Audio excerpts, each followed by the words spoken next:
فائدہ ہے. کہتے ہیں کہ دی ہے دو آنکھیں خدا نے تابشر ہر کام پر. دی ہے دو آنکھیں خدا نے تابشر ہر کام پر.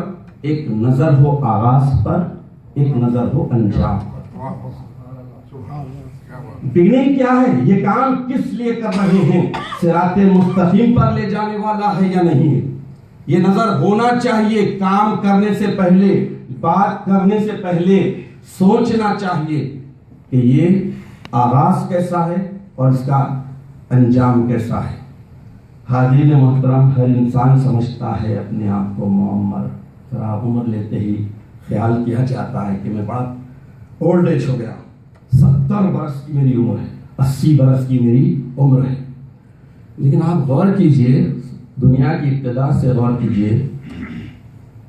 قرآن اس دنیا کی زندگی کو ناپائیدار، کھوکھلی اور بہت ہی شارٹ کہتا ہے. لیکن ہم انسان اپنی عقل کو بالائے طاق رکھتے ہیں اور سمجھتے ہیں کہ 60-70 برس کی عمر بہت زیادہ. چلیے کیلکولیٹ کرتے ہیں. دنیا جب سے بسی ہے دیکھ لیجئے، اس کے بعد دیکھ لیجئے کہ اگر میری اور آپ کی عمر 70 برس ہو رہی ہے تو ایوریج کیا ہے؟ اس ہزاروں برس سے آباد دنیا اور پتہ نہیں کب تک ہے. اس مختصر زندگی، اسی لیے حدیث شریف میں آیا ہے کہ طوبیٰ لمن طال عمرہ فی طاعت اللہ. اس کے لیے خوشخبری ہے، مبارکبادی ہے، گڈ نیوز اس کے لیے ہے جس نے طویل عمر پائی اور اللہ کی اطاعت میں. اللہ کی اطاعت میں اگر یہ ہے تو طویل عمری اس وقت مبارکبادی کے قابل ہوتی ہے جب وہ اللہ کی اطاعت، اللہ کے رولز اور ریگولیشنز کو فالو کرنے میں گزرے. اس مختصر سی زندگی میں انسان یہ دیکھتا ہے. تو میں آپ کے سامنے پھر سے آیت شریفہ کو تھوڑا سا تشریح کے ساتھ پیش کرنے کی سعادت حاصل کروں گا. اللہ تعالیٰ جو ارشاد فرما رہے ہیں وہ بڑی اہمیت کی بات توجہ کے ساتھ سماعت کرنے کے قابل ہے. اللہ تعالیٰ ارشاد فرما رہے ہیں کہ وَأَنَّ هَذَا صِرَاطِي، بے شک یہ میرا راستہ ہے. کس کا؟ اللہ کا. اللہ ارشاد فرما رہے ہیں یہ میرا راستہ ہے. مستقیماً، ایک دم سیدھا، کہیں بھی پٹکندی نہیں ہے، ٹیڑھا بھیڑا نہیں ہے، سیدھا. اگر اس راستے پر آتے ہیں تو منزل سامنے نظر آتی ہے. اس کے بعد ارشاد فرما رہے کہ فَاتَّبِعُوهُ، اس راستے کو اختیار کر لو، فالو کر لو، اس کی پیروی میں لگ جاؤ. اور دوسری بات سے جو منع کر رہے ہیں اللہ تعالیٰ وہ ہے کہ وَلَا تَتَّبِعُوا السُّبُلَ فَتَفَرَّقَ بِكُمْ عَنْ سَبِيلِهِ. اور یاد رکھو دوسرے بدعتی راستوں کو بالکل بھی اختیار نہ کرنا، اس کی پیروی ہرگز نہیں کرنا جو تمہیں دیدار والے سیدھے راستے سے ایک دم دور پھینک دیتی ہیں. یہی وہ باتیں ہیں جس کی تمہیں ہدایت اور وصیت فرمائی. تو اب اس میں اللہ تعالیٰ وصیت کے ساتھ فرما رہے ہیں.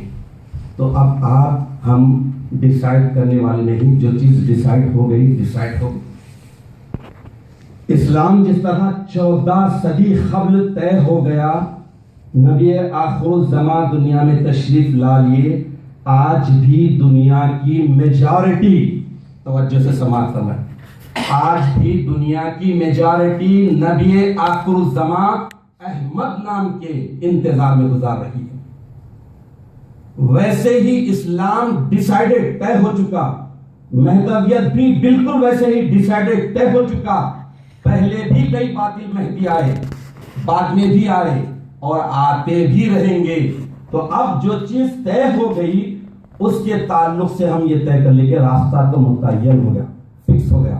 ہمیں 490 کی ہائی وے لینا ہے، اس راستے پر جانا، وہ راستہ طے ہو گیا.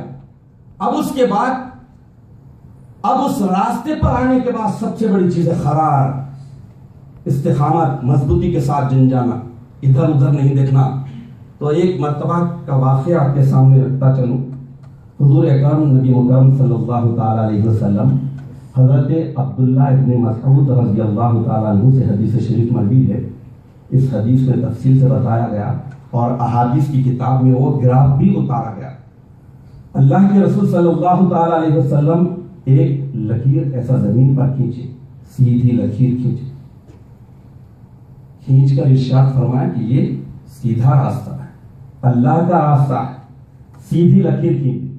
اس کے بعد دائیں بائیں، رائٹ لیفٹ، ایک ایک ایسے لکیریں کھینچی، گراف کر بتا دیے باضابطہ صحابہ کرام رضوان اللہ علیہم اجمعین کو زمین پر ایسی سیدھی لکیر کھینچی اور ارشاد فرمایا کہ یہ اللہ کا راستہ ہے۔ دائیں بائیں کے تعلق سے ارشاد فرمایا کہ یہ ٹیڑھی راہیں ہیں، ٹیڑھی راہیں ہیں، اور ہر ٹیڑھی راہ پر ایک شیطان بیٹھا ہوا ہے اور وہ اپنی طرف لبھاتا ہے، بلاتا ہے کہ چلاؤ ادھر ایگزٹ لے لو، تمہارے شارٹ کٹ بتاتا ہوں۔ لیکن آج کا جی پی ایس سسٹم بھی، میں جیسا جی پی ایس سسٹم کے تعلق سے کہا، جی پی ایس سسٹم سے دھوکہ بھی کھا رہے ہیں، جی پی ایس سسٹم سے بعد ایسے ایکسیڈنٹ ہو رہے ہیں کہ انسپیکٹڈ جو واردات ہو گئی اسے سیٹلائٹ کیچ بھی نہیں کیا، لیکن جو اس روٹ پہ چلے گئے اچانک حادثے سے دوچار ہو گئے اور اللہ کو پیارے ہو گئے۔ لیکن وہی جی پی ایس سسٹم اتنا گریڈ بھی ہے کہ اب ہم یہاں سے ڈاؤن ٹاؤن جانا چاہتے ہیں تو روٹس بھی بتاتا ہے اور یہ بھی ڈکلیئر کرتا ہے کہ کس روٹ پر ٹریفک جام ہے، آپ کون سا روٹ پکڑے، شارٹ کٹ ملے گا، تو راستہ تو طے ہو گیا۔ اللہ کے رسول ارشاد فرما رہے ہیں کہ یہ سیدھا راستہ صراط مستقیم ہے، اور جتنے دائیں بائیں راستے ہیں، مطلب مخبر صادق کو یہ معلوم تھا کہ سیدھے راستے کو اور راستے نکلیں گے، لوگ اس پر بلائیں گے سیدھے راستے کا نام دے کر۔ قرآن بھی یہی کہہ رہا ہے، اسی لیے اللہ کے رسول صلی اللہ تعالی علیہ وسلم یہ کھینچ کے اس کے بعد ارشاد فرمائیں کہ تم سیدھے راستے پر چلو، اور اس کے بعد یہ آیت شریفہ تلاوت فرمائیں۔ الغرض اللہ کے فضل و کرم سے آپ کو اور ہم کو صراط مستقیم مل چکا ہے، اب اس کی پیروی کرنی ہے۔ فاتبعوہ، اسی کی پیروی کرنی ہے۔ ولا تتفرقوا ولا تتبعوا السبل، اب دوسرے راستوں کے، ٹیڑھے راستوں کی پیروی کرنے سے منع کیا گیا، بتایا گیا ہے۔ تو مہدویت اتنا سیدھا راستہ ہے، ڈائریکٹ اللہ سے ملا دیتا ہے۔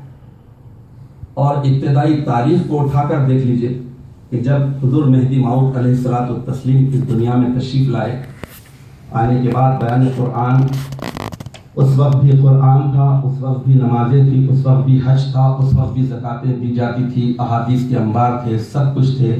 میں اس وقت زیادہ وقت اس لیے نہیں لے سکتا کہ مزید عشاء کی نماز ہونی ہے اور مزید بات کرنی ہے، تو ایک دو ایگزامپل دیتا ہوں کہ مہدی موعود علیہ الصلوۃ والتسلیم کا جب راستہ طے ہو گیا، سیدھا راستہ طے ہو گیا، تو دائیں بائیں چلنے والوں کی زندگیاں انقلاب سے دوچار ہو گئی۔ نماز پڑھنے والوں کی نماز میں جو حلاوت آئی، حج کرنے والوں کے حج میں جو مقصدیت پیدا ہوئی، اس کو ملاحظہ فرمائی۔ ایک مرتبہ کا واقعہ ہے کہ سن 902 ہجری میں امامنا مہدی علیہ الصلوۃ والتسلیم کے خلیفہ چہارم حضرت بندگی میں شاہ نظام وحدت آشام رضی اللہ تعالیٰ